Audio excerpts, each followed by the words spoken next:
Welcome to HERcast with DrChito. In this episode titled The Courage to Return, Transforming Nigeria from Within, from Politics to Purpose, we spotlight the amazing Ijeoma Nwafor, a clinical psychologist turned transformative leader.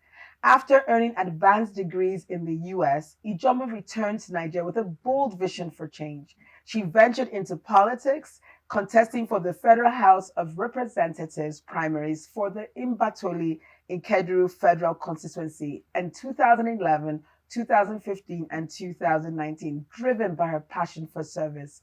Now, as the country representative for the Hague Institute for Innovation of Law, she continues to create impact through governance and leadership. So join us to uncover Ijeoma's inspiring journey and her mission to transform Nigeria from within. This is a diaspora movement. This is an episode you won't want to miss.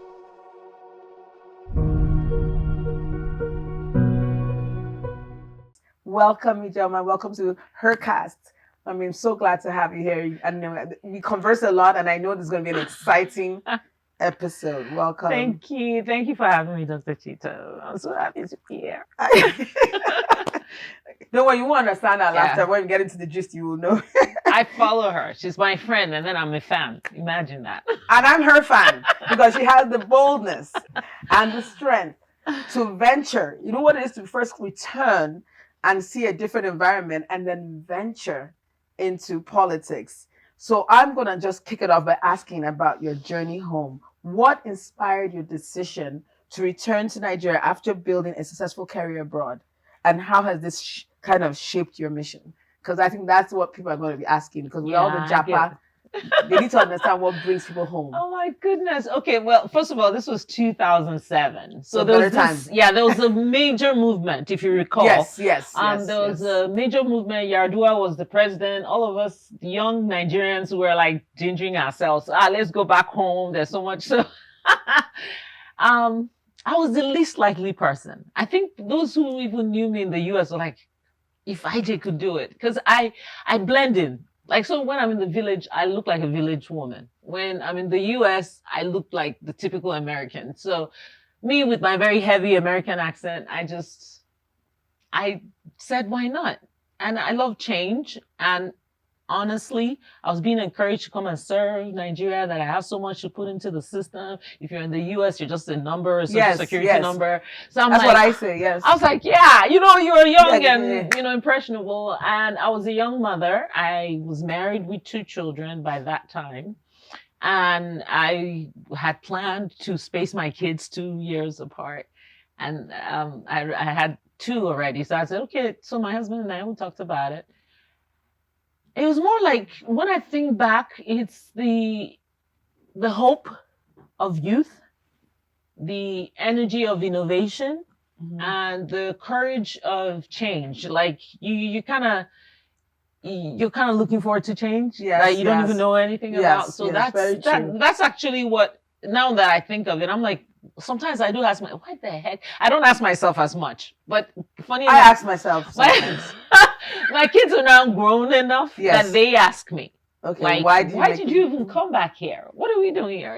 That sort of thing. But I'm finding newer answers as I get older in the mix. But this was 2007. I keep telling people that I want to put it in context. Yes. Because I don't also criticize those who want to run away from the country, because I don't necessarily think it's about them not loving Nigeria. Sometimes people get overwhelmed. Yes. Because I get overwhelmed.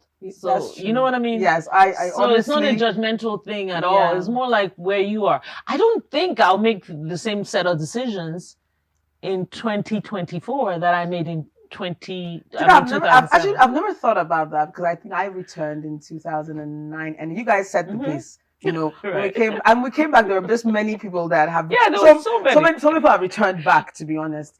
And I think you're right, because I think someone asked me, would I do it now? It's hard to answer that question, because when you're younger, I left just at the beginning of my career, kind of. I finished residency, and this was the moment. And you feel like you can change the world. You literally feel like I felt like I can save every woman from death in the healthcare system. But you find that it's not that simple. And there's a lot of resistance and things you begin to learn And about the unpack. system and unpack. So I don't know now that I've unpacked everything, will I Mhm. still make that same decision in 2024? I feel I will. I feel there's no place like home. I feel. Mhm. As no matter how bad home is, I think It is home. you're still home, and your legacy will only be respected, acknowledged, and honored from home. Sometimes I feel that way. I don't know. Yeah. I may be wrong, but then we're just all numbers. Oh. So I brings to my next question about challenges and triumphs. Right? What were the biggest challenges you faced transitioning back to Nigeria especially in taking an leadership and political role? Because anytime you run for a political office, you become a leader in many people's eyes. So what were the biggest challenges you faced doing that? Very good question, because let me be honest with you. I started walking the leadership path rather early. I didn't know that's what it was, but I was always the kid that kind of stood out. Yeah. But I wasn't the kid that stepped out. Like I didn't, when I was in primary school, I never really came out to do anything, but maybe I'll take my mother's rejected nail polish and have girls line up and I'll paint their nails and get suspended because we painted my daughter's nails.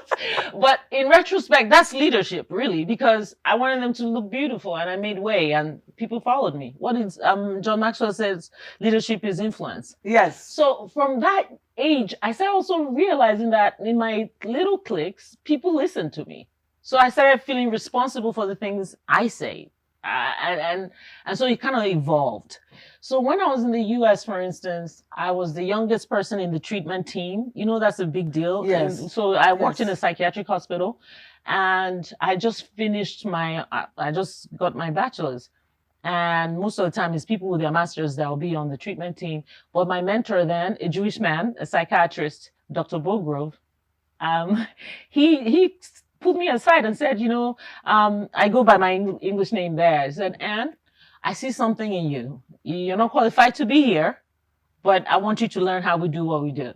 And back then, I didn't think it was leadership.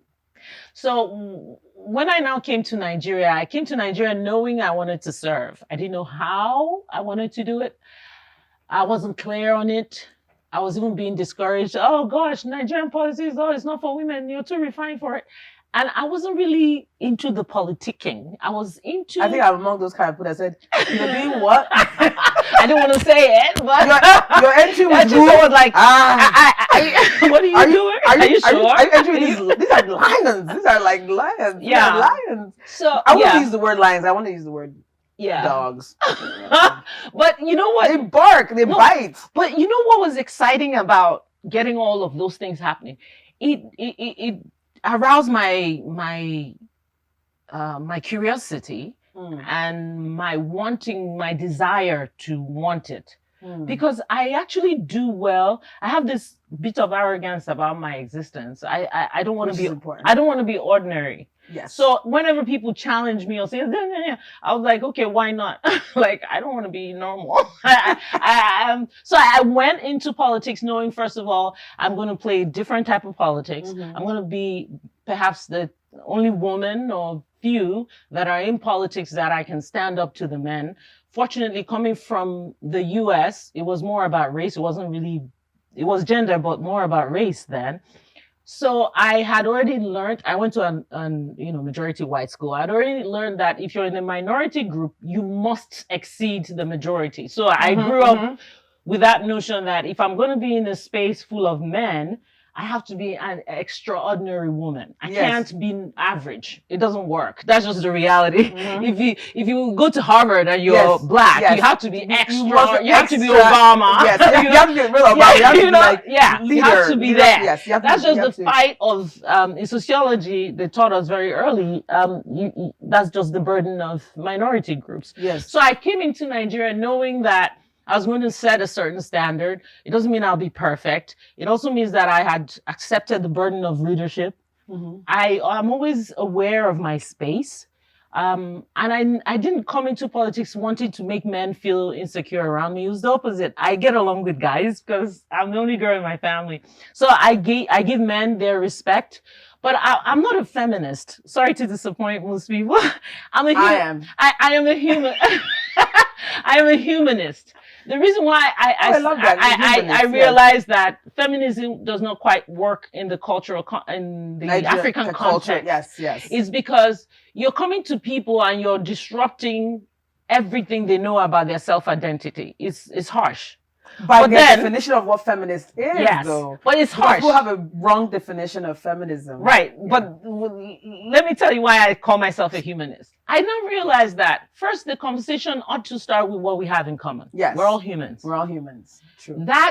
I've had these conversations with so many people, friends, foes, and the first point is like, this thing you did, or this thing you said, or this thing you think, if I or somebody did that to you, how would you feel as a human being? True. Whether you're talking about rape, talking about politics, talking about communication, nepotism, just ask that human question. It opens the door to a better conversation. Definitely. But then if you start with the gender, you're already talking to somebody, no matter how educated they are, you're talking to somebody who has been wired.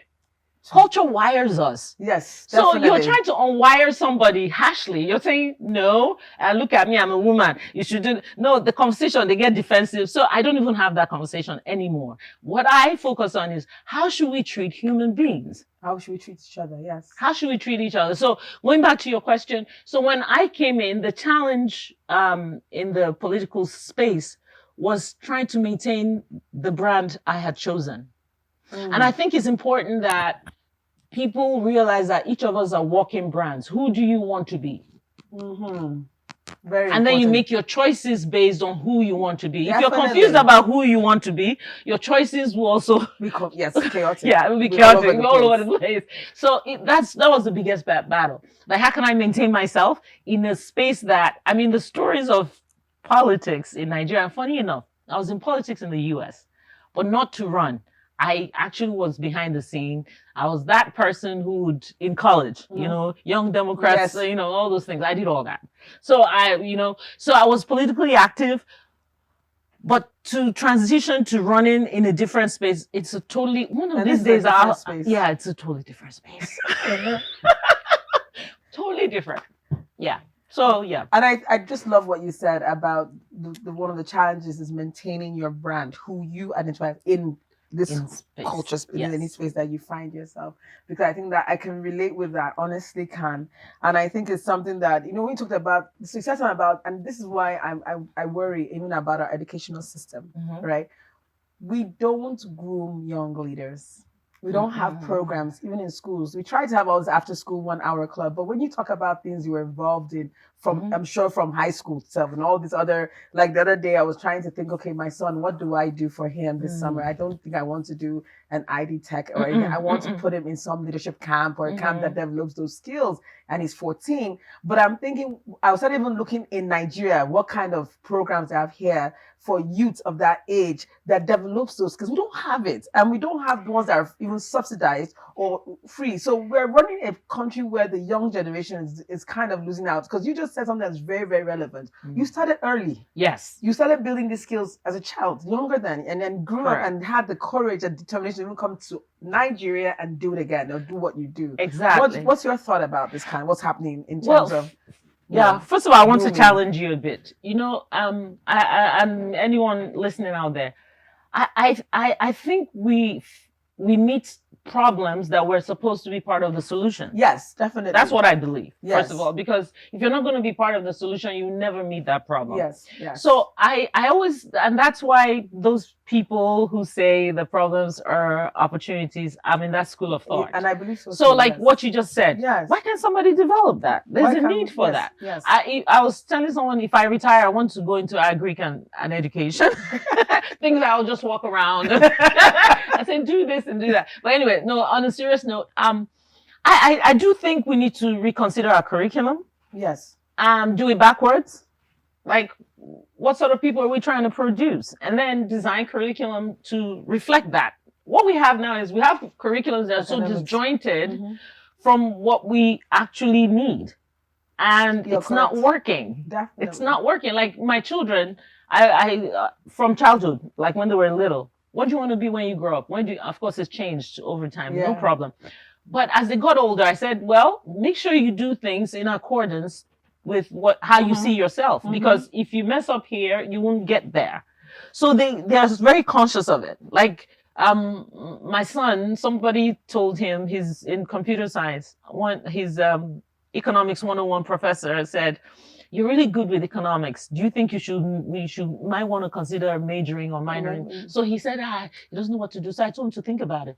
Remember what you want to be. Does economics fit into that? Yes. Because maybe just business admin. So after like a month or so, I asked him. He said, "Nah, I don't think so. Let me just do this, what I'm doing. This stuff. I'm good with it." I said, "But if you change your mind, you can always minor in it." So it's like you have those conversations linking into the result. Yes. Not just, I feel like our curriculum is just so you go get a certificate. People don't even know what to do with themselves.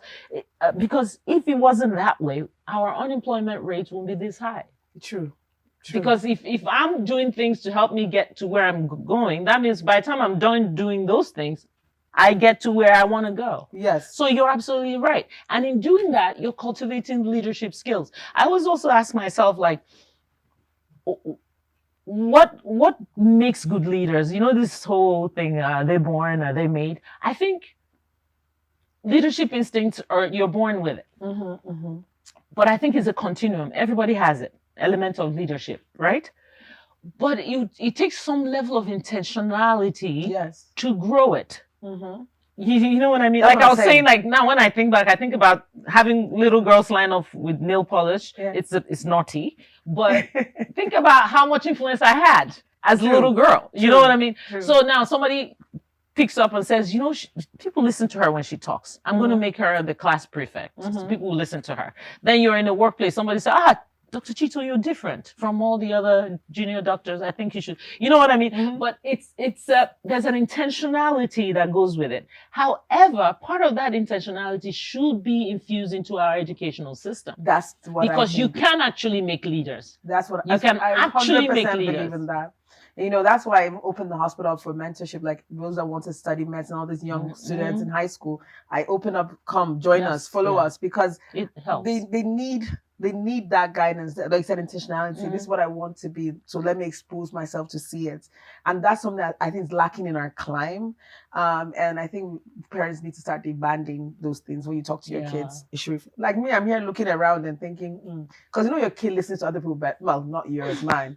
My son may listen to. He's a teenager. Yeah, okay, the teenager, 14. He might listen to somebody else more. Yeah. When I'm talking, it's like, oh, mom. I'm like, don't worry, he'll bounce back. It's just time to listen to other people. One of the things I always say to people that helped me in my practice was psychology. Although I didn't go advanced as you, I just have an undergrad degree in psychology.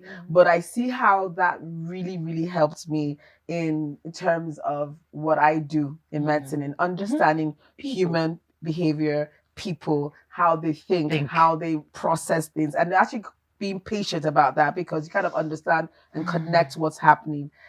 How did that help you in this whole transformation and coming back in also entering politics and leadership? How has your background in psychology, because you're more advanced, how has it helped you in what you do? Thank you for that. And let me share a little known secret. Yes. I went to school as a pre-med major. I was going to study medicine. Yes. Trying to be as close to my father as I could, because he's in pharmacy. So 2 years into it, I took psychology 101. I got a C, but I loved it. And I think I was taking zoology, biology, but I loved it. So I switched without telling my parents. I didn't know that they send your... I didn't know they send the change of course receipt to your parents. Nobody told me that. So I'm like, pretending I'm still a pre-med major, and that's how I not knowing that you already seen where you are. I had a meeting with my parents, but that's another story. But anyway, so now fast forward, my dad was very upset when he discovered the change. But I think about maybe 7-8 years ago, and so many times after, even my mom they keep saying to me, oh, thank God you study psychology. It's so you. So I think how it has really helped me. Psychology is a peculiar study. I wish everybody at least took 2 classes of psychology. Yes, in yes. uni. Yeah. Yes, it is. Because it helps you understand people. Definitely. And I have a bachelor's in psychology and sociology. So not only do I understand people, I understand them within the context of their culture and existence. So in politics, and even in everything I do, even where I work now as a country rep, our tagline is people-centered justice. I'm very people-centric. I'm very empathetic. And sometimes when I look at social media and they say the understanding wife, the understanding girlfriend, it's me. It's a terrible, terrible burden, but I love it. You know why? Every relationship, whether it's with my children, my husband, my parents, my friends, I literally understand where people are coming from. Even when they don't know, I understand. Then what I've learned to do is to control their knowledge of how much I understand where they're coming from, because they may not even have the maturity to process the fact that they are in a relationship. My mother knows what I'm thinking before I come to her. Yes. She knows why I'm saying what I'm saying, so it can be overwhelming. So I ration how much I let people know that I know what they're doing or thinking. So having said that, in politics, to put it in context, literally when I'm talking to an average Nigerian politician, I analyze their agenda, I analyze their motive, I even analyze their relationship with the political context. I understand their greed. I understand all those things. And then I position myself to be part of their story. Yes. In a way that is natural and authentic, because I actually understand the humanness of it. Yes, yes. I understand the humanness of people. Yes. And that's what psychology does for you. I'm sure you know what I'm talking about. Definitely. Like even in the way you practice medicine, I know a bit about that. Yes. You're very human about it. Yes. So that's what psychology does for me in politics. And that authenticity explains why, like in 2011, I went up against an incumbent. And I was the only woman. I was 36. I was young by Nigerian standard. I wanted to go to Federal House. And how did 3 years after you got to Nigeria, you were able to convince all these village people and sophisticated people who are older and better than me to even believe in me? People were like, how, the point I'm making, like a mix of people. So you can't say, oh, it was the illiterates that or it was they were mixed. How did that happen? Because I connected with people. And you did it in your husband's place? Yes. That's another dynamic. That's another dynamic. You didn't do it where you originated from. You did it in your husband's place. Yes, I did it in my husband's place. That's another dynamic. And that's also explains why I did it 3 times and wasn't successful. So, but I have to explain that because I think that will help the female audience you have. You have to redefine success. Because if your definition of success is just based on society's definition of success, you may find yourself cycling in some level of depression because your journey may not reflect what society has told you. So I see myself as having been successful politically. I think I'm a successful politician. I've worked on people's manifestos, presidential manifestos here. I must say I'm very proud of that work. I've done a lot of gubernatorial manifestos. I speak well, I think. So I've succeeded. When I came in, I had to teach myself Nigerian English. Yes, there is something. Oh yeah, I know that. Yeah, so they can communicate. I had to learn Igbo, how to speak right and read Igbo. So for me, that's success. That's why I hailed you. No, for me, that is success. Yes. Now, of course, to the world, they'll say, this woman failed 3 times. She wasn't successful. Fine. That is their definition. So I'm encouraging people to, in any journey you go to, if possible, have in the development world, don't they call it success indicators? Okay. Before you even start the journey. And let that success indicator not include the outward measure of success. Wow. So that if you get that, it's like cherry on the cake. Yes. But the cake is all of you. True. So it's like, oh, I learned how to speak Igbo. Check, is on my bucket list. I learned how to do this. I did this. You have your bucket list. And so by the time you get to that cherry on top, you feel good. Because otherwise you feel beaten. I mean, the experience, oh my God, Chito, even sometimes I try not to remember. I try not to remember. Oh. But what you just said has spoken to my heart, I think, even because when you return, you do this journey, you look over the years, and I know my staff is here, they're like, thank God she's hearing this. And you think like, why am I still here? I need to be this. But then I'm saying that, and I'm sure you're looking, I'm like, I want to be where she is. Do you understand? And what you said now, just as I was sitting here, I was saying, that's true. That for the mere fact that I'm here, I have a building that has, you know, just the different things. I started a hospital, I have patients. You know, I may not be a big center or whatever, but I have these things. Yes, and I came successes. back to this country and I did a little. So I think it's very important for women to really hear this and hear that. That's very to say that I won't say it again. Yeah, this is not that goal. Let me, from my perspective, owning the biggest women's health center in Nigeria or something funny like that. It's really about the journey and the little indicators. Like, you know what? You've come into the system where maybe mostly men are doing it. I will tell you, because most men own hospitals in Nigeria. You are leading in certain areas. They've asked you to be this or to be that. You've spoken on the stage. That's I think is looking at those little bits of it are the success. Yeah, your patients come back. Your patients come back. That is you have a patient and they come back. That's a success People don't indicator. Think about it. And let me switch For to the my young psychology. We relate this to young Gen Zs that there's I feel like in this younger generation there's an eagerness to succeed, to be like other people, but that's the mistake they make because God created you uniquely for your journey. Yeah. And all you need to worry about is how you influence and impact other people, not be like other people. Right, but you're right. But let's empathize with what they really have to face. I know. They have a lot to face. Yeah, oh my goodness. Just the social media. I'm like, yes. When we're growing up, we didn't know what the next person was doing. So your world was yours. Yes, I mean, we grew up very sheltered. Without social media. I thought, my policy, my family was whatever we don't have, we don't need. Yes. And so I'm trying to imbibe that in my children, but they're battling with social media. It's harder. Yes. So it's harder. So what I keep trying to repeat that. Well, I wanted to say something. Just little thing I want to, psychological tip I want to give everyone. Keep a journal. Some people call it gratitude journal. Some people call it success journal because life is full of the little things.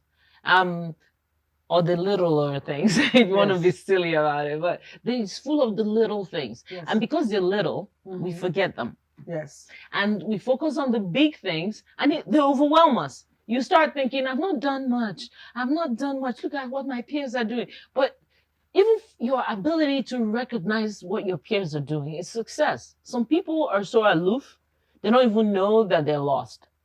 If you recognize that you're lost or you're slow, that is called self-assessment. It's success. You are honest to yourself. So, but you can't, if you don't keep record of it, the big things overwhelm the little successes. Definitely. I mean, and in this world where you're bombarded with other people's big successes, you start feeling very little. You know what I mean? Yes. Like, yes. But if in your own world, you have a long list of things, you build confidence, you get courage. And for me, I think courage is one of the most underestimated human virtue. Courage. If you love, it's because of courage. True.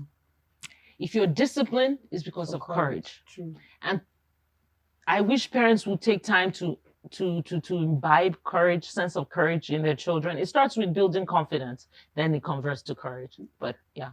Okay, after give me a toolkit. Because it does take courage. Now, what would you say to Nigerians in diaspora who are hesitant about returning to contribute to our national growth?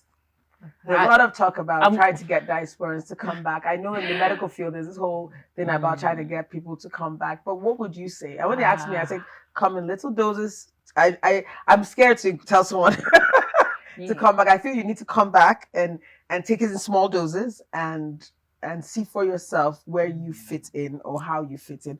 But I just feel that for health, there's a lot needed. So I'm always on the side of just come a and little contribute a little bit, Mm. at least.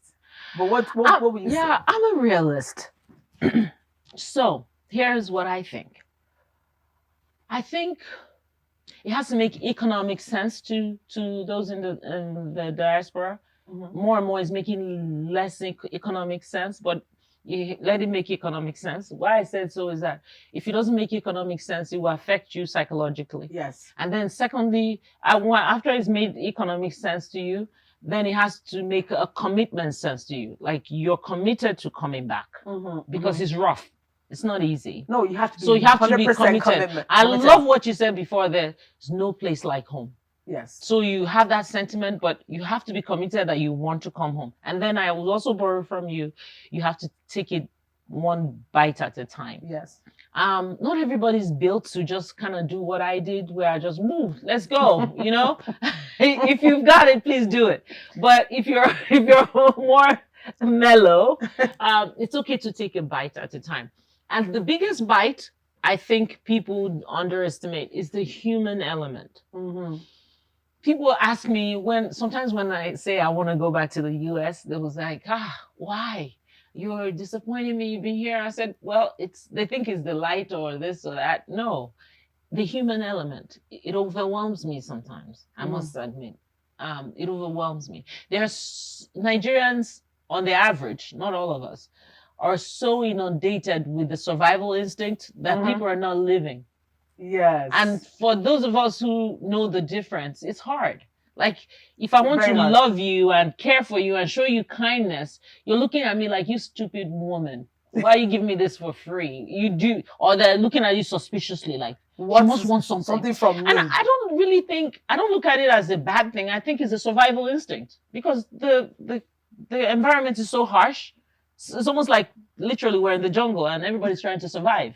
Yes. So if you're trying to survive and then somebody comes and say, let me pet you, you say, nobody has done that before or done it that way. Something must be wrong. So I don't even look at it as a bad thing. So those in the diaspora, I get irritated. I lost some social media friends when I posted it some years back.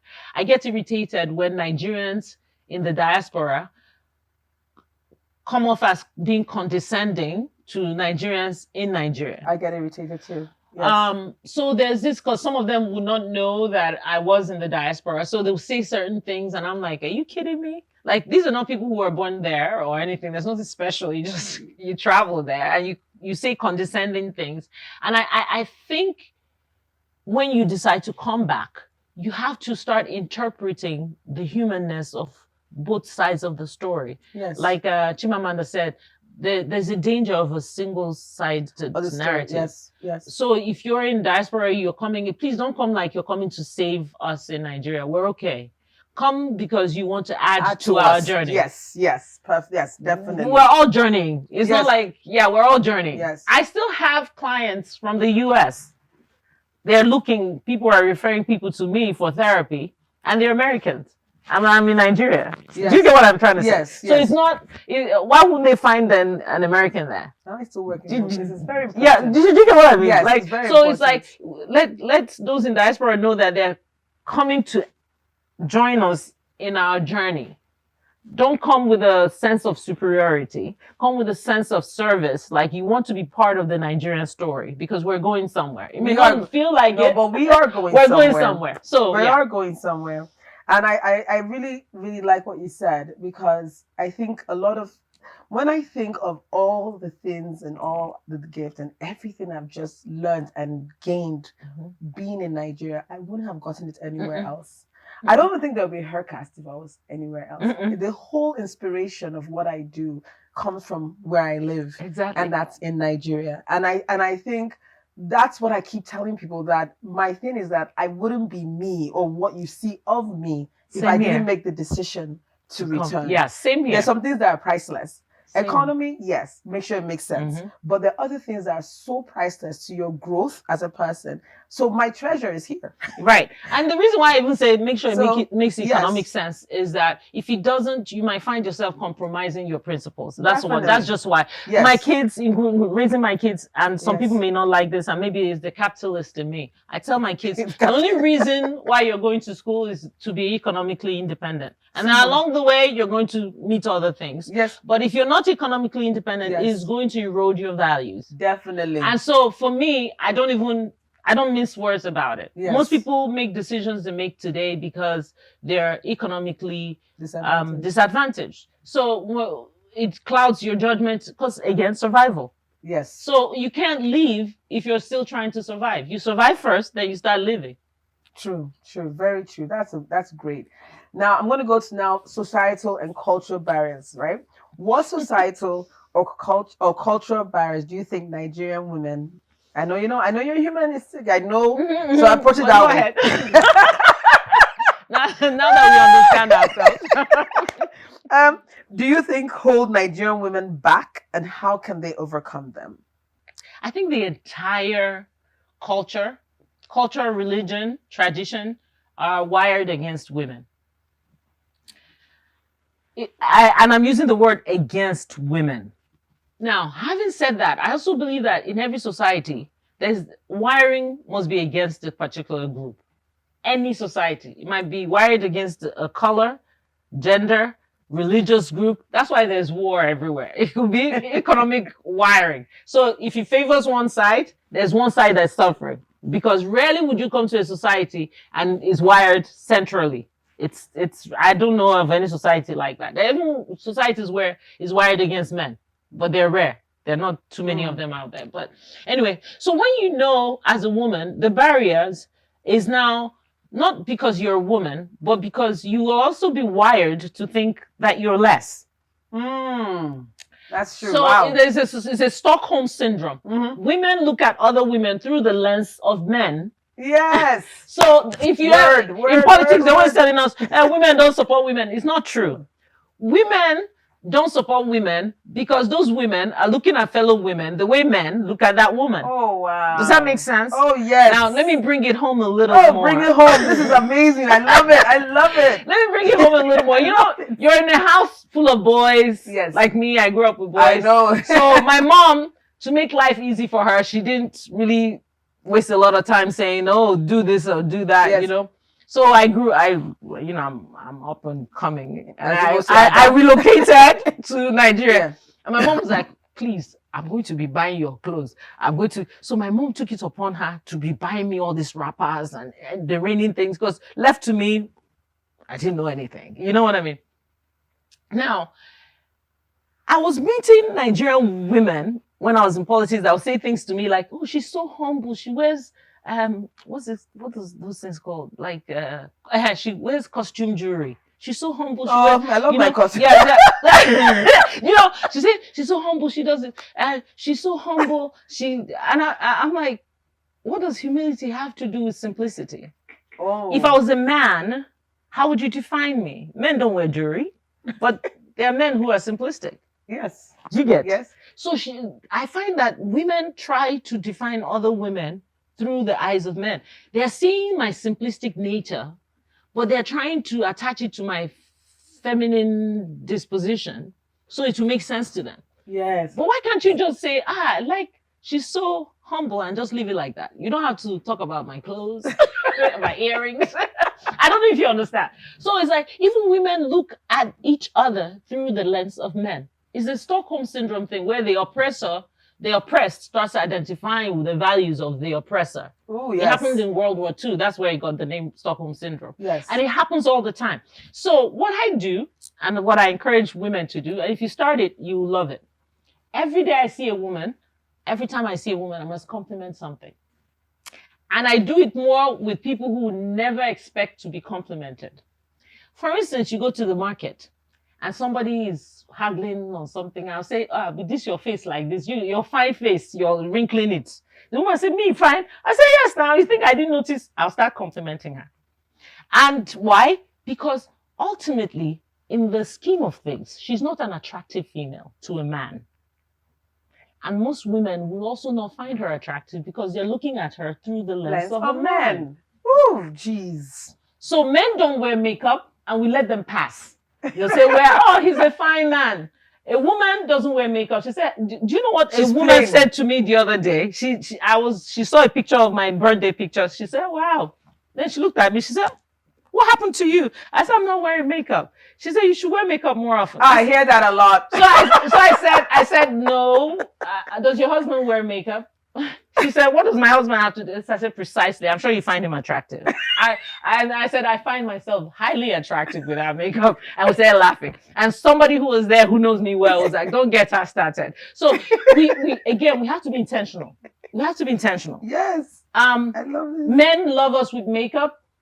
And women love us with makeup because they're looking at other women from the lens of men. Now start looking at your fellow sisters without makeup, because men look at each other without makeup. And you see in Igbo, they'll say, "Woko man, fine man." I love myself with makeup. I love myself without makeup. Exactly. But you shouldn't be. And most days I'm without. Yeah, makeup. but your compliments should not be limited to when you wear makeup. That's the point I'm making. And that you have to be intentional. You do the photo shoot, and everyone's like, "Is this you?" Yeah, but you have to be intentional. Like without makeup, right? If I see a woman without makeup, I'm looking for features. Yes. Like I love your smile. Yes. I'm looking for, because look at men. What do you love about men? You say, I love his height. I love all those biological things that are non-cosmetic. But when we look at ourselves, it's like, you should have put makeup, or here is somehow. But we look at men and we say, I love, do you get what I mean? So that's just a very basic. Definitely. Yeah. So we have culture against us. We have tradition against us. We have religion against us. So please don't be against yourself. You only got you. True. So you can't have those things wired against you and then you're against yourself. And real quick, how people tell me in psychology, they always asking me, okay, so how can you not be against yourself? Love yourself a little more. Praise yourself a little more. Identify, I'm all about that. Love yourself, attach honestly. some value to yourself a little more. True. And don't be too judgmental about yourself. Because even the way society judges women is completely different. It puts artificial pressure on women that men don't even see, because a man's pressure is about provision. Yes. Basically, most men, if you tell, there's so much pressure. Now, if you remove that provision, all other pressures are on women. All. If you remove that, and that's why when a woman is able to provide for herself, she's seen as being masculine. Like in politics, people say, IJ, you're not a woman, you're a man. Take it easy. You did it so well. Because I did it so well with the men, I can't be a woman.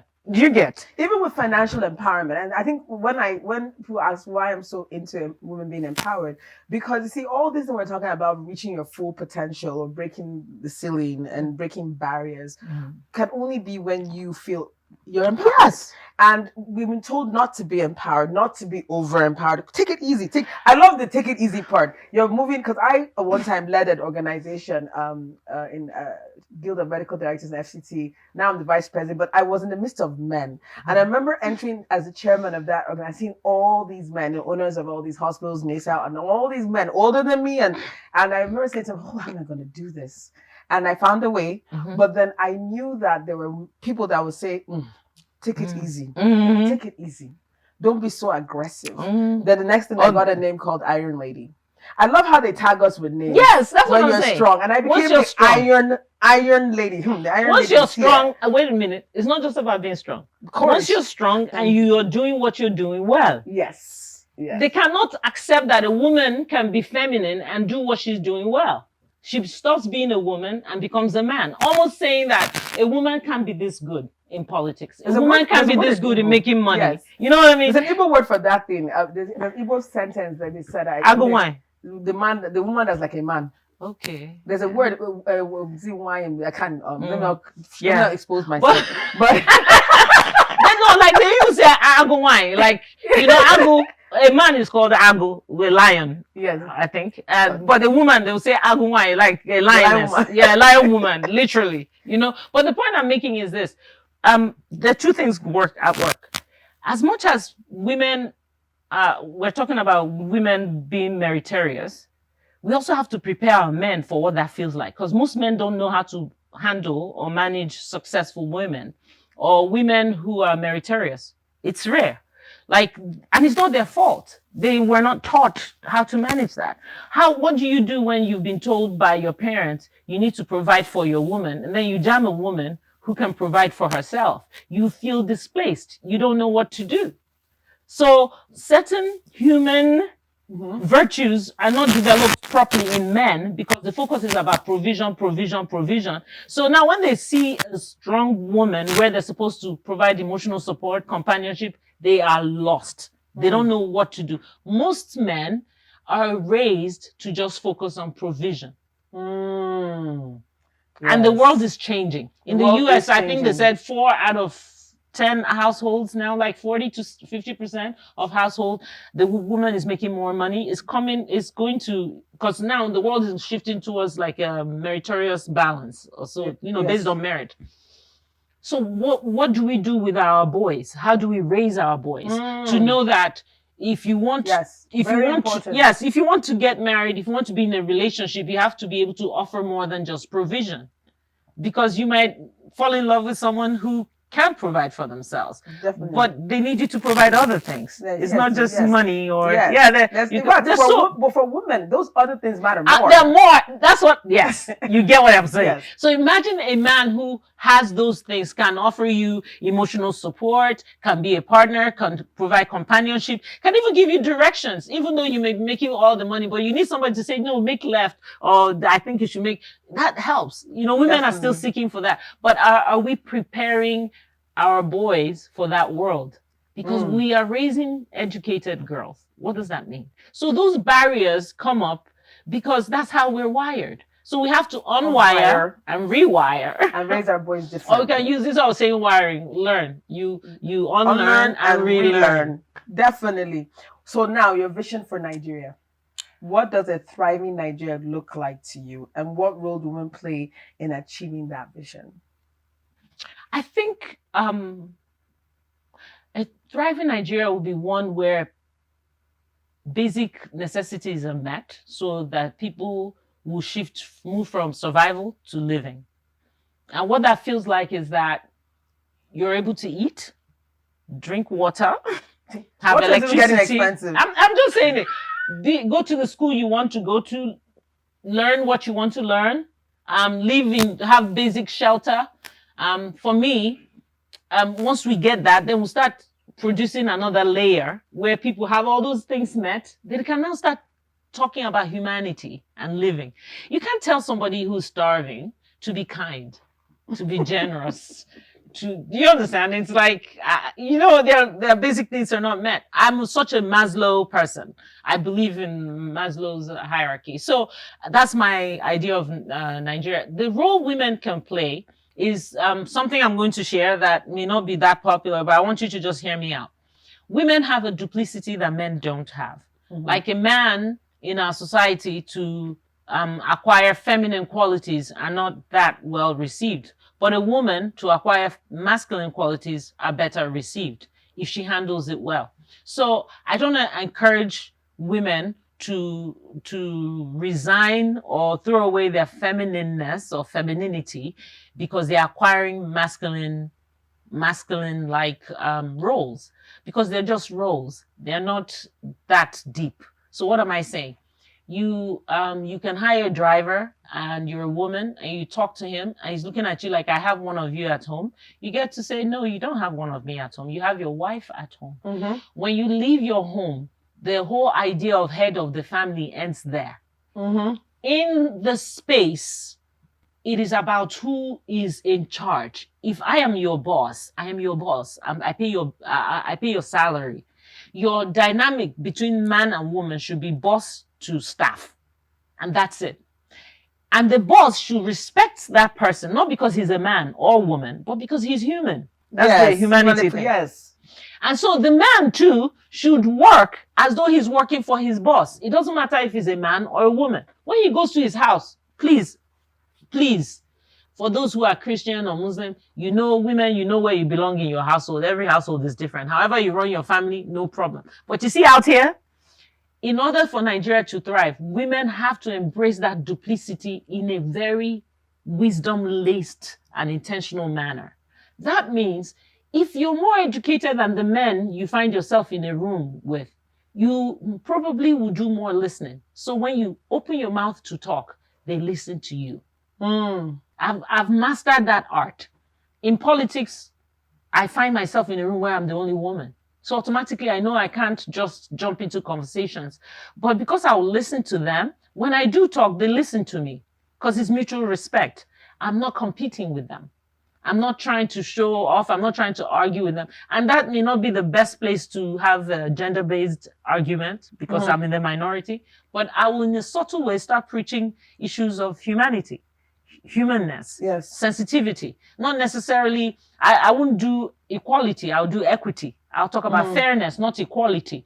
You don't also want to be unfair to men and start making them feel threatened about their masculinity. Yeah. They're very sensitive.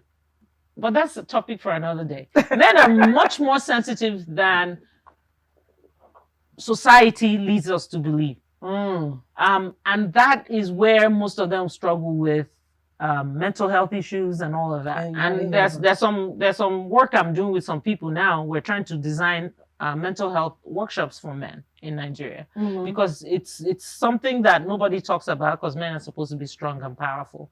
But you can be strong, powerful, and vulnerable all at the same time. All at the same time. It's that's allowed. So true. And that's that part, it's allowed, is what they need to hear as well. Now, I'm going to go back to another question that I think is very important. Work-life balance. I get that a lot.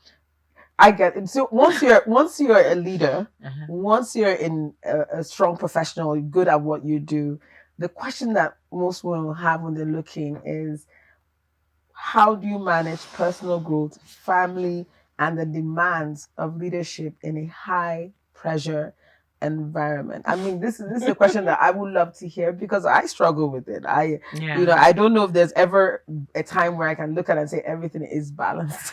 Okay, here. I don't know if that word I'm going to push you. But I know that I want to hear your what you say on this, because this is a major. What I'll say on it is a blend of psychology and my reality. Yes. First of all, I don't believe in jack of all trades, master of none. I choose to be jack of all trades. I don't necessarily need to be master of any. So it's relinquishing that perfectionism, that meticulous thing where you want to be perfect in everything you do. No, I want to be good in everything I do. So if you see me being a mom, I am an excellent mom. That's what I think. Excellence has to do with effort. It doesn't have to do with perfection. I give it my best. If you see me being a wife, I try to give it my best. If you see me being a psychologist, likewise. Now, so my focus is on effort. That's why I can comfortably say I'm excellent. That's the best I can give. Now, it also means that I have also decided that I may not be the best in the eyes of everyone. So I distance myself from the judgment of everyone. And I also practice what I call a guiltless living. Because there's even a book, I can't remember the author, it's called Mommy Guilt. I apply it to every aspect of my life. I am not going to be perfect in any aspect of my life, and I've made peace with it. It is the struggle of trying to be perfect in one or more aspects of your life, or trying to be a master in one, that makes you feel that you don't have balance. Yes. But if your focus is how much can I give at this present time, be present.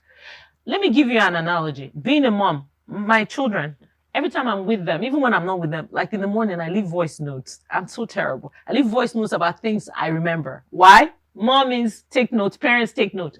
You are speaking to the spirit of your children, not their age. So if anything comes up in your spirit to impart on your children, please impart it on them. They will remember. Don't worry. You can be a 5-year-old, but you're remembering something so deep. Like, please, when you grow up, I don't want you to be thinking that boys will rule your world. Your 5-year-old will be like, Mommy, I don't understand. Hey, I don't want you to be running around. She'll remember it when she's 10. She even remember it when she's 13. When she's an adult, she'll say, I remember when my mom used to always say, yes. You know what I'm saying? Yes. So what am I trying to say? When you're being a parent, you're going to be the best you can be where I fault people is when you are not giving the best you can be. And sometimes even your best is hard to even give. That's all you can give at that time. There's some stay-at-home moms that watch Z Life, Z World, Z something, Z World, right? With their children, African Magic with their children. And then you see this very busy mom. Once she comes, she will ask the child, "How was your day? Let's do homework." She's using her time well. Now, to somebody judging the working mom, she says she doesn't spend much time with her kids, but it's quality. And she's giving the kid the best she can at that time. It is quality. And you'll be surprised. And it's the quality you transfer in every aspect of your life. Don't pursue perfection. I think that's one thing I always tell myself, because I like things. Well, anybody that works with me will know that I like things exactly like I like them. Like I like, it to be this way. And I think even my people on this set will agree. But I think it's getting stressful. Like I just told you, and I'm sharing to the world, when I traveled, and when I leave my kids, I'm a hovering mom too, sad bit. And I leave my kids, I think about them every minute. Where are you? Where are they? And all that. This time I traveled, I just felt like, I love them to death, but I didn't miss them. And it's okay. And I was telling you, I felt a little guilty. I was not meant to miss them so much. I felt like I had a wonderful break. And you said, it's okay. It's okay. It's okay. Think about it. Who made those standards that we're even running after? Who created them? And that's the thing again. If you get in the habit of questioning the status quo, you'll be less stressed. Because there's so many things we think are automatics. They're not. Oh, because you're a woman, you should marry. Because when you marry, you must have children. When you have children, you must be super mom. When you're super mom, none of your kids would give you problems. Those are all. Well, I don't know where they come from. This reminds me of something that Chito said, and I cannot quote her, and I'm not quoting her, but she spoke about why is that about girls, the expectation for girls being marriage. Preparing for your wedding, but boys have no expectation of marriage. But we have. She was talking about that whole nature of. I'm going to look for that quote because I really loved what she said. That shouldn't be what you put in your kids. They will eventually meet someone and marry, but that shouldn't be what we drive culturally all the time. Everything you do we are doing it to make sure that you end up married, right? Because that's a wrong message. But she spoke about that in one of the talks I heard, and I was like, this is important. And what expectations are we giving our girls? Right. And I don't think we're forgetting that marriage is an institution. Yes. It's not a virtue. It's not a virtue. So, like for instance, friendship is a virtue.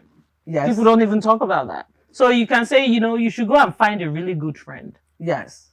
Do you understand? Of the opposite sex, and then decide whether you want to have kids. Yes. Like think about all the other things. The marriage should be the last decision. Yes. Does that make sense? Yes. Yeah. Yes. Like find a really kind and generous person. Like a teenager, one of my mentees, she's a teenager in secondary school.